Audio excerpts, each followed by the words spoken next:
Mimi nianze kwa kumshukuru Mheshimiwa Rais kwa usimamizi mzuri wa swala hili la mapato pamoja na ubunifu mzuri wa kuleta tuzo hii ambayo inashajiisha ulipaji kodi ambao ni bila shurti, bila kutumia nguvu, na ndicho kigezo kikubwa tunachotarajia kufikia Watanzania.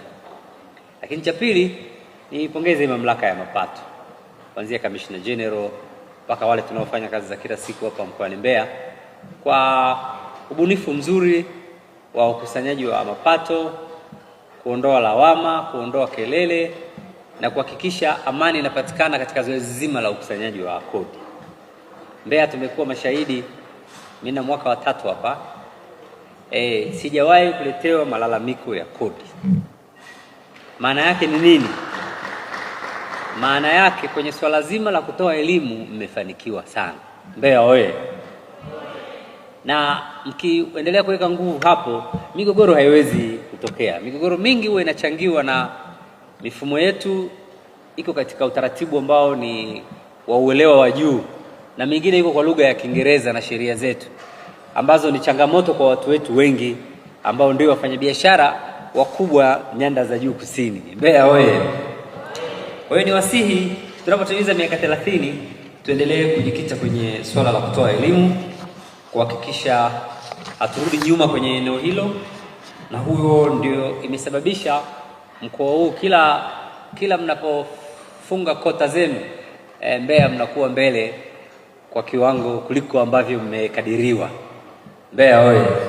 Tunaamini mikoa mingine nao watakuja kujifunza kwenu, mnashirikiana vipi na wafanyabiashara, kodi inakusanywa bila kelele, malengo yanatimia pamoja na kuzidi. Hapa mjipigie makofi.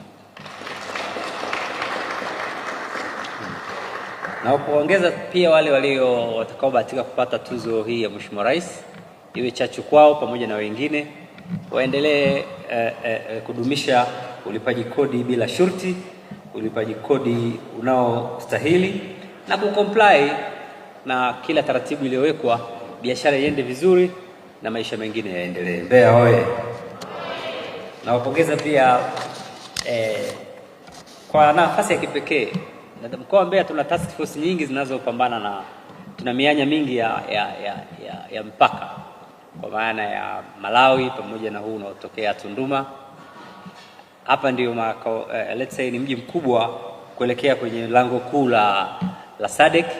Sasa mwingiliano ni mkubwa na mambo ni mengi, lakini hatujawahi kupata malalamiko ya mwananchi anakuja hapa task force wamendai rushwa. Hatujawahi. Sasa hii ni achievement kubwa sana.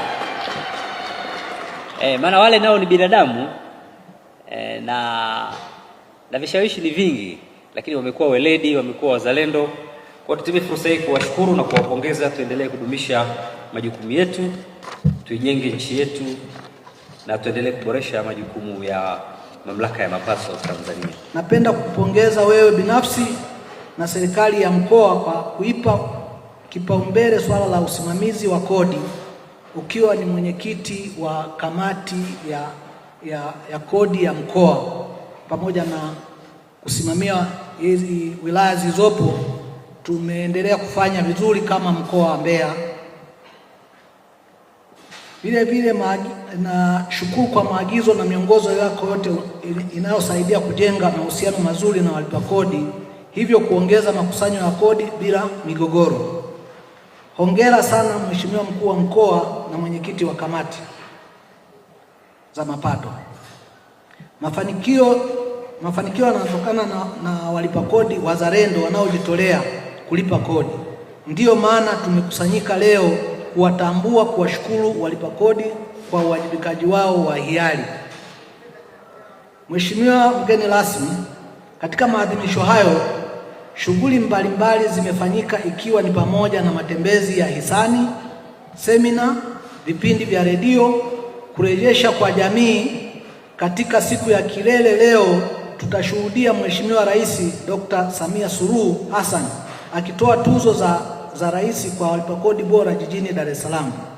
Vigezo mbalimbali vilitumika kuwapata walipa kodi bora kwa vile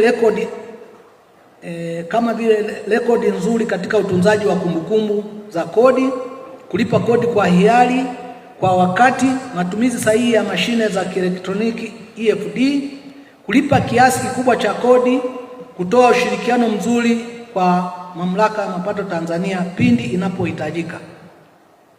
Mheshimiwa mgeni rasmi, tunaposherehekea miaka 30 ya TRA, tunaahidi kuimarisha zaidi maeneo yafuatayo: kupanua wigo wa walipa kodi, kwa maana ya kwamba kuwafuatilia wale wote ambao wanastahili kulipa lakini bado hawajaweza kufikiwa kuanza kulipa.